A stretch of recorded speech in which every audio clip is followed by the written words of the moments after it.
Across the Harry Potter series, we're introduced to all kinds of foods, some new and interesting wizarding foods, and some pretty standard British foods. And for this next week, I will be eating exclusively like Harry Potter, starting with some Dursley delicacies and travelling to Hogwarts at the end for our start of term feast. Let's dig in. This should be good. First up, Dursley Day. They ate stale cornflakes and cold tinned tomatoes on toast for breakfast. Oh. Delicious. This is one of the delicacies Harry had to endure when he and the Dursleys were on the run from the Hogwarts acceptance letters. Far away!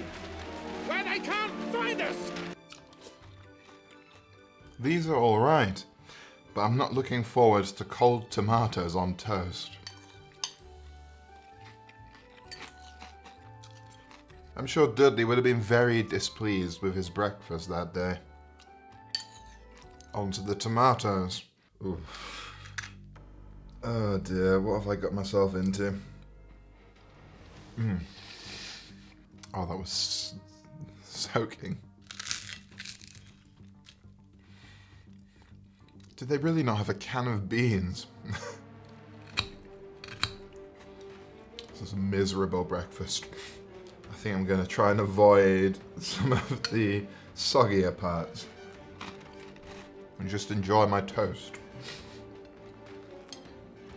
Gosh, I cannot wait for the feast at the end of this week. Do you want to try some, Severus? Keep that away from me. Your loss. Oh, this is truly awful. I think I'm going to have to leave the rest of this soggy mulch and hope that some of the snacks are a little bit better. I think that's as much as this as I can handle. It is not nice, as you'd expect. Ooh. And there's a lot more to go on Dursley Day. Next up we have another Dursley special. This one comes from a time when poor Dudley was forced to be on a diet, and so was Harry. Carrot sticks and a grapefruit. Definitely missing a nice dip, but I could see why Harry snuck a few snacks under his floorboards.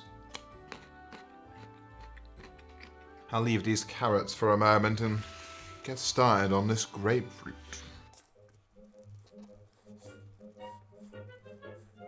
Oh my goodness. Ooh. Oh, that's bitter. Poor Harry. Poor Dudley. Definitely not my usual choice of fruit.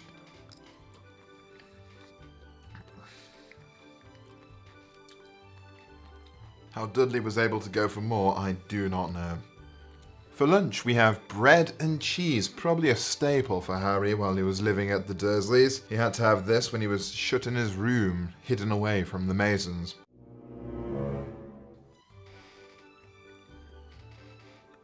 Not much to say about these, but probably not the best meal for a growing boy. And neither are the snacks. These were Uncle Vernon's rations when Harry and the Dursleys stayed overnight at the house on the island, trying to escape the Hogwarts acceptance letters. I'll just start off with a packet of these. Now this is more like it.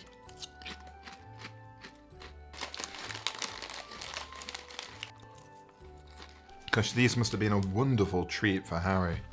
Of course, I better try a banana, if I can even open it. Oh, there we go. Could use a little magic.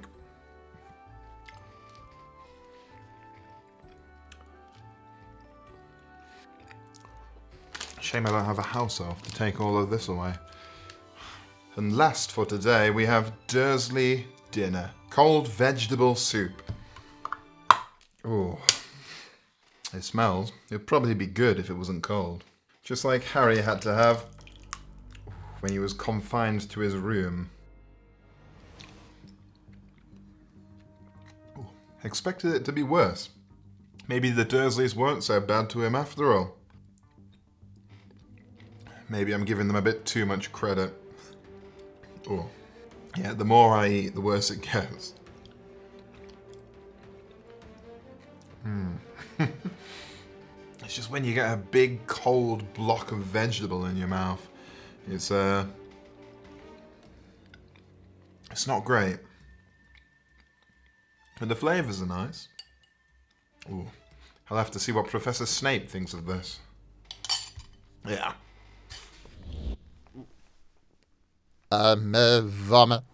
But Harry was allowed some treats, such as this lemon lolly, that the Dursleys were forced to get him when they couldn't get him away from the ice cream van in time. Probably not the flavour I'd choose. No doubt they picked the worst one for him.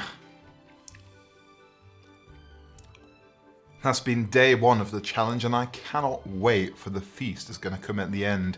Hopefully tomorrow is a little better.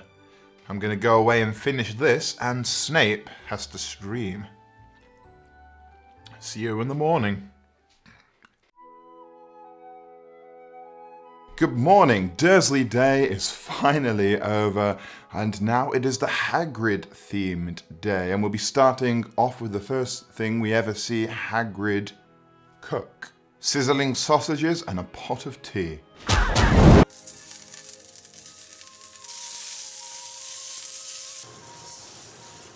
Slightly burnt sausages and a pot of tea. Much better than anything we had yesterday though. Too bad Hagrid didn't have any ketchup in his large coat pockets. Not much variety from Hagrid, it seems. I'm sure after the rations they were on, the rest of the Dursleys were very jealous. But you can't have too much of a good thing, it seems. Good tea. Must be Yorkshire tea. This is a good start to Hagrid Day, but hopefully there's a bit more variety later on. What do you think of Hagrid's sausages? Oh, she's very interested. I'll go finish this tea and get prepared for the rest of the day. Next up from Hagrid, and for our snack today, we have freshly baked rock cakes. Hagrid baked these for Harry and Ron, but they almost broke their teeth on them, so hopefully these won't do the same to me.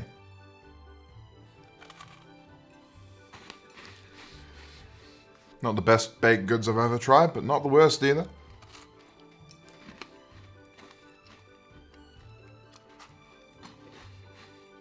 That was alright, actually.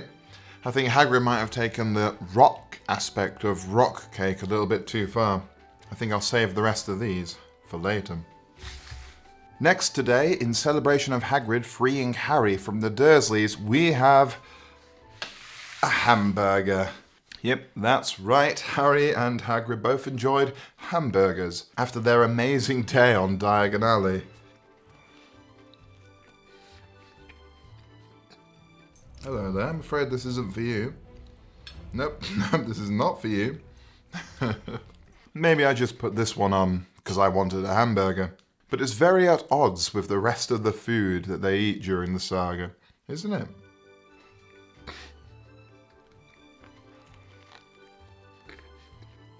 It didn't specifically state what condiments they had with their hamburgers, but as I'm a bit of an addict for mayo, I couldn't resist. This is really quite nice. Cheers, Hagrid. And the last meal we have for Hagrid Day is a beef casserole, cooked in the style of Hagrid, so left in the oven for a little bit too long. Here we go, this should be alright.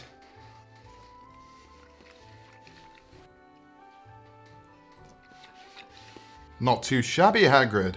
What do you think, Snape? Haven't gotten near anything made by Hagrid.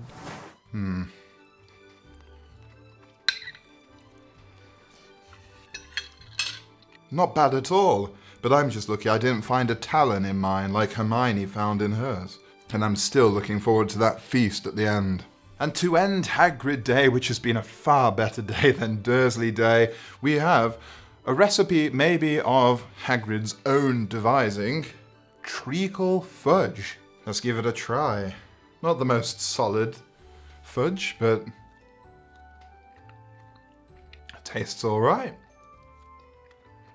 The sugar is quite thick. I can tell that I'm biting through sugar, if that makes sense. Super sweet, and you can really sort of taste that treacle. It's a strange taste. It's quite festive in a way. This is a good way to end Hagrid Day. So I've made this treacle fudge following what I hope was Hagrid's original recipe. Lots of sugar, lots of treacle. That's mostly it.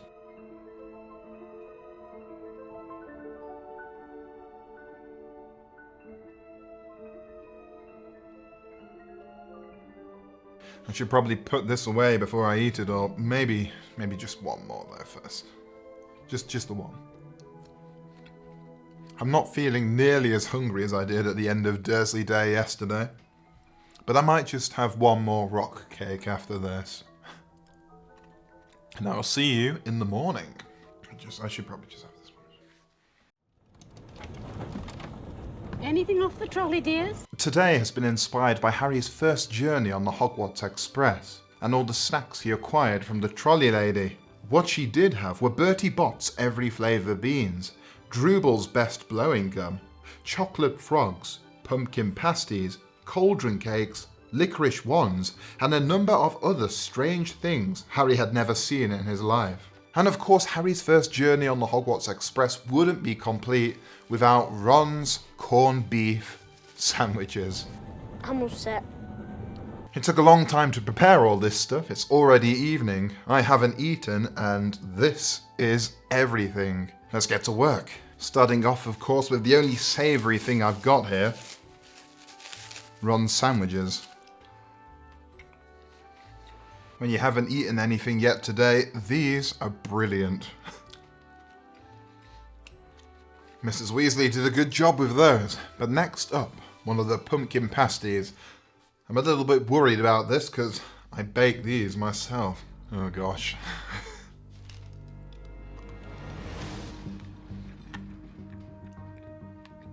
Not terrible.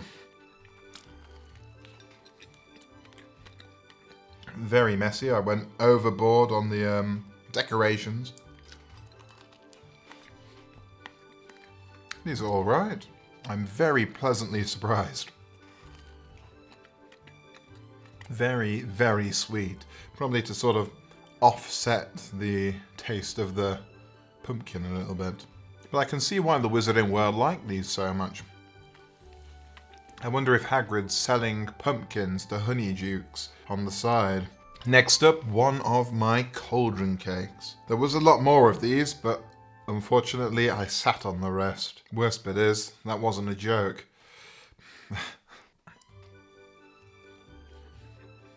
Really getting that burnt taste from the chocolate, which I left in the microwave a little bit too long. But not too terrible. A very simple cake in the shape of a cauldron. Bit of chocolate on the bottom and a bit of cream with food colouring on the top. Now let's check out these chocolate frogs and see who we get. There's a lovely chocolate frog, and who's it going to be? Beatrix Bloxham. Beatrix Bloxham was the author of Toadstool Tales, a collection of wholesome and pure children's stories that have been found to cause uncontrollable retching in children. And if your teeth are strong enough, it's quite nice chocolate.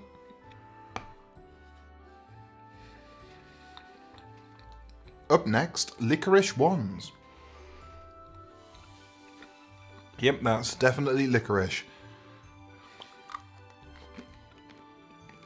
The top's alright, but it's definitely an acquired taste. And of course, the bubble gum.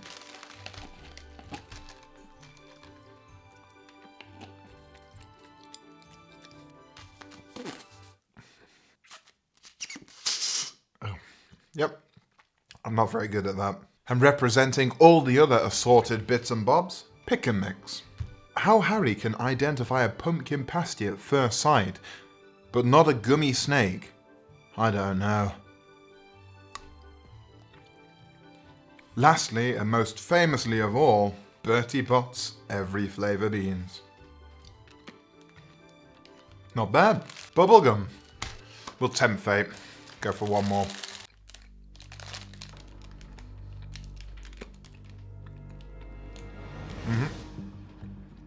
That's dirt. Lovely. The couple fell out. I guess it'd be rude not to. Oh, not too sure which that was. But it wasn't nice. Especially not mixed with the dirt. And this one finally. Grass. Perfect to go with the dirt. Yep. Still not a fan of licorice. I am all set on this stuff. I hope all the sugar doesn't keep me up though. I've no idea how anyone slept on the first night of term. No wonder Potter was always wandering the corridors at night. There are some lovely sweet snacks here, but I could really use that feast that's coming at the end of the week. The nostalgia I have for some of this pick and mix hits a lot. And these aren't even good. At least tomorrow's gonna have some proper food. I reckon I could go for one more of these. When are Greg's gonna stock pumpkin pasties? I already feel like I've had far too much sweet stuff today. I will not be having another.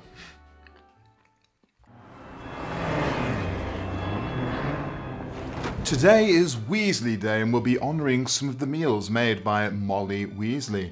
Starting up with breakfast. The very breakfast that she made for everyone after Harry's daring escape from the Dursleys. Although I expect she would have done the eggs a little better than this. And of course some bread and butter that she buttered up nicely for Harry. Where have you been? If she can produce spices from her wand, I'm sure she could summon up some ketchup as well. The sausages are a little less burnt than Hagrid's, but I don't think I did as good a job as Molly might have.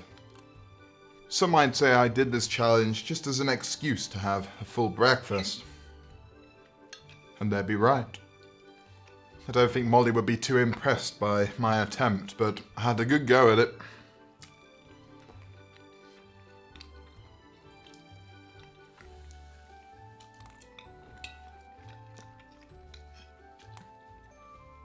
That was brilliant, especially after all of those sweets yesterday. To actually wake up to a filling meal. Ooh, those Weasleys are spoilt. Weasley Day is going to be a good day, but there are some days that are coming up that might be a little bit less. And for my extremely late lunch today, I'm going to be finishing off the corned beef sandwich from yesterday. Unlike Ron, I do rather like them. And I've even got some fudge, just like Molly sent to Harry in his first year at Christmas. I've got presents.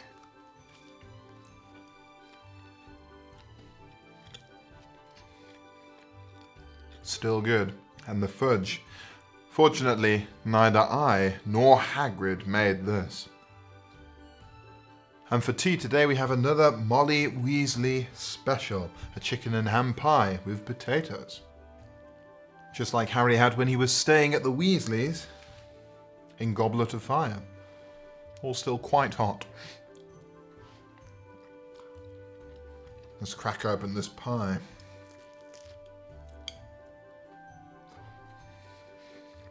Very nice. Very hot.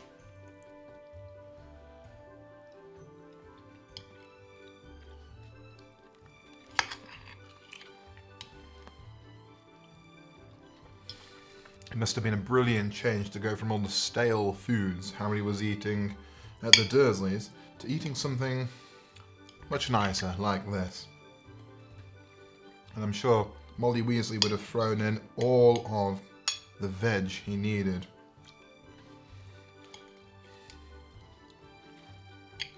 I'm eating so late today and was absolutely ravenous, so this is all just completely disappearing, much like it probably did at the Weasleys as well. A touch more gravy, I think. Might as well get used.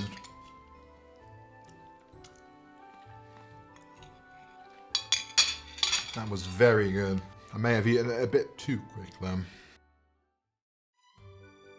Today is Hogwarts Day, paying homage to some of the meals one might find in Hogwarts, although the feast is still yet to come at the end of the week. We'll start off with our breakfast. We have some cornflakes, some cereal here, and we have some crumpets and jam. Much better than the stale cornflakes on Dursley Day. And then the crumpets. Originating in either England or Wales, the crumpet is quite a staple of a traditional British breakfast. This is a much better breakfast than I'd normally eat.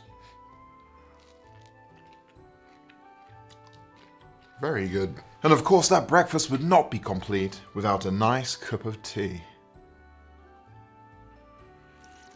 Next up on Hogwarts Day, I have a real treat. Paying homage to the Death Day party, I have an extremely burnt steak and some burnt cupcakes. Now, Harry and the gang were lucky enough to not have to eat anything at the Death Day party, but I am not so lucky. Oh my goodness. Ugh. It's hard to get through already.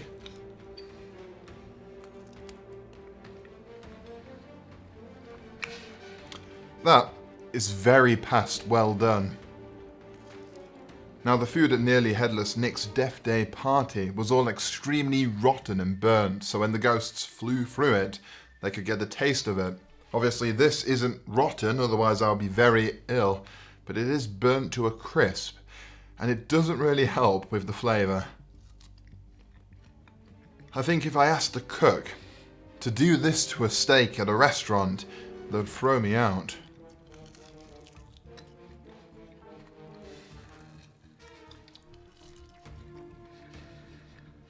There's like the tiniest semblance of flavour coated in just ash. Oh, I need water. So dry. It really wasn't worth missing the Halloween feast.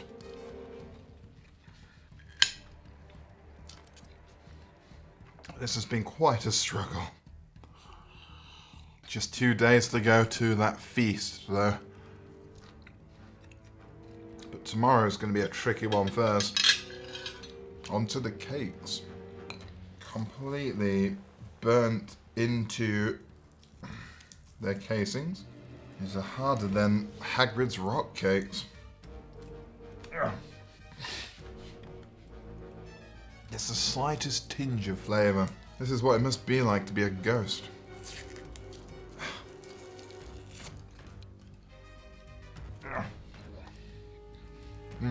Not a great chew. Trying to eat round the casing as best I can. Oh, this one's not coming out. Oh, there we go. Oh. I think I'll leave the rest of this to the ghosts. For our Hogwarts Day tea, we will be having shepherd's pie and a butterbeer, probably snuck into the castle by Fred and George Weasley. We owe them so much. Shepherd's pie is another British staple and one of the meals you can acquire in the Great Hall.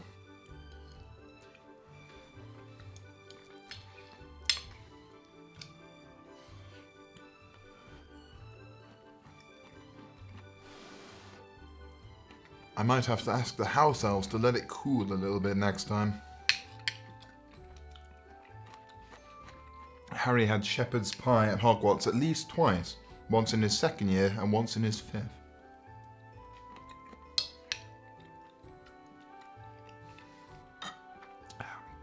Great for washing it all down. Cheers, Weasleys. So much better than lunch.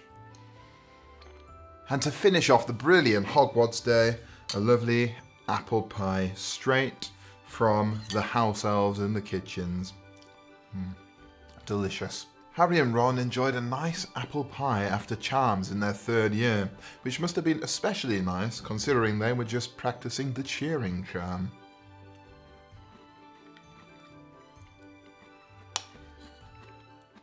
Hogwarts Day has been brilliant, but tomorrow is going to be very different and a lot harder.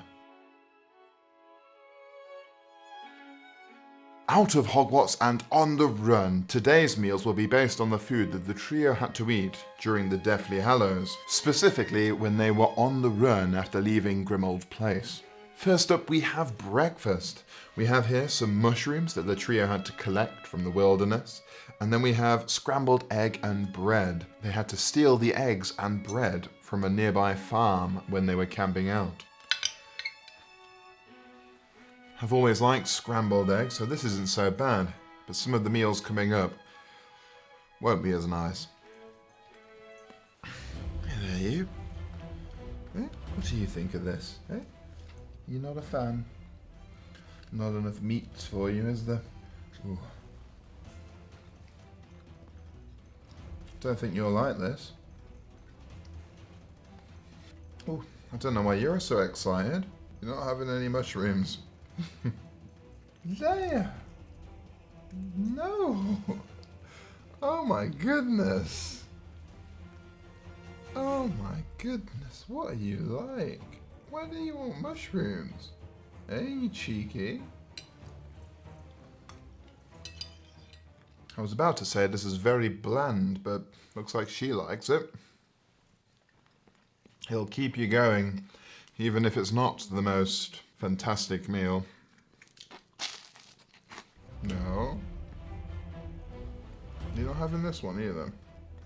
Alright. It's been... Oi! What's with you today? Alright, let's go get you some food. Because you don't have to eat, like, Harry Potter for the week. Come on. Oi, oi! No. No! Oh, and they say never work with children or animals. I see why. I'd rather eat this than the burnt steak, at least. It's a little nicer all mixed together. It would have just benefited from something like some tomatoes or some beans to make it a little less dry. Why could Hermione not have a few cans of beans in that bag of hers?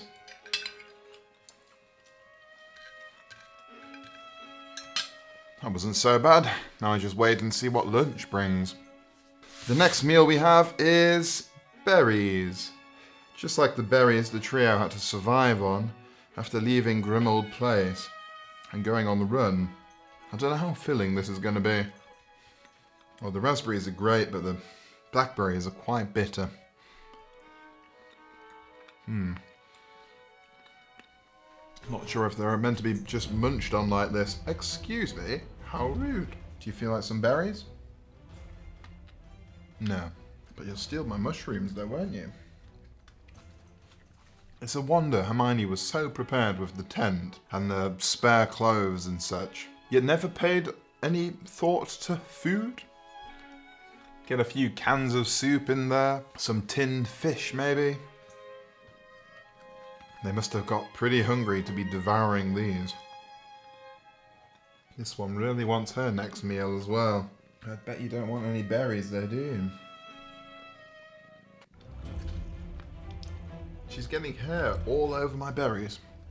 This is the trouble with living with cats. Must have been a nightmare having Mrs. Norris, oi, and Professor McGonagall in the castle. I think that's about as many berries as I can take at the moment. I hope dinner's a bit more satisfying. For dinner today, we have another on-the-run Deathly Hallows themed meal. This time we have mackerel and some salad. When the trio were on the run, Harry was able to capture a pike. Hermione cooked it, and that's what this meal is going to be. The salad here just representing anything they could get to throw with this pike, really. Now, I'm not really too into fish, but when there's nothing else. And Ron was certainly not a fan. In fact, it was one of the final straws that made him end up leaving.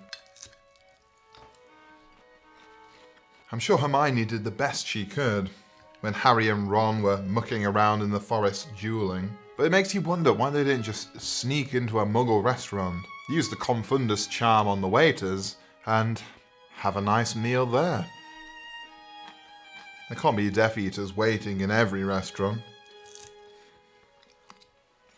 I know Muggles are going to say the taboo, and if they're really afraid of being spotted, They can just throw on some disguises and nip into a nice quiet pub, maybe on the coast somewhere, if they want to stick to the fish theme. This hasn't been so bad so far. I'm not normally a fish guy, but this might turn me. I'm surprised the cat's not back trying to steal some of this.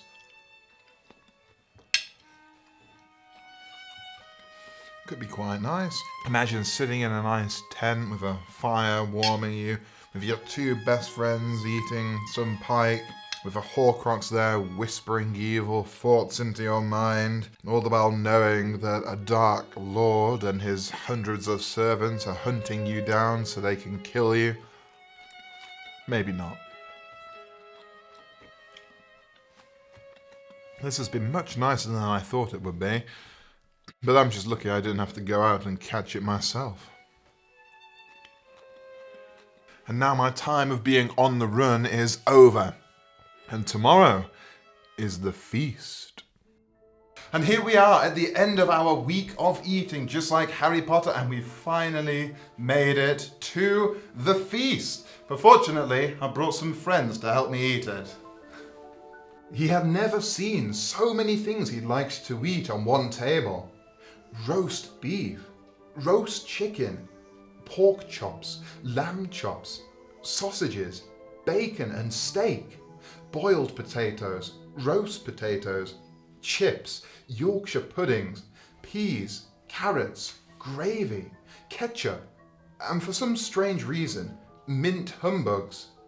A moment later, the puddings appeared, blocks of iced cream in every flavour you could think of, apple pies, treacle tarts, chocolate eclairs and jam donuts, trifle, strawberries, jelly, rice pudding. So, enough waiting around, let's dig in.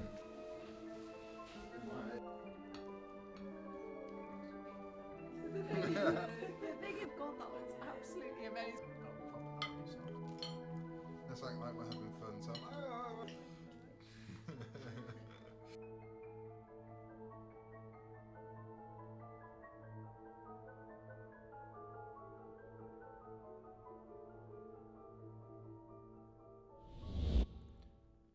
Where was my in that? And that concludes my week of eating like Harry Potter. Check out this video right here. It's been selected specifically for you. Don't forget to subscribe, and remember, it'll be Reyt.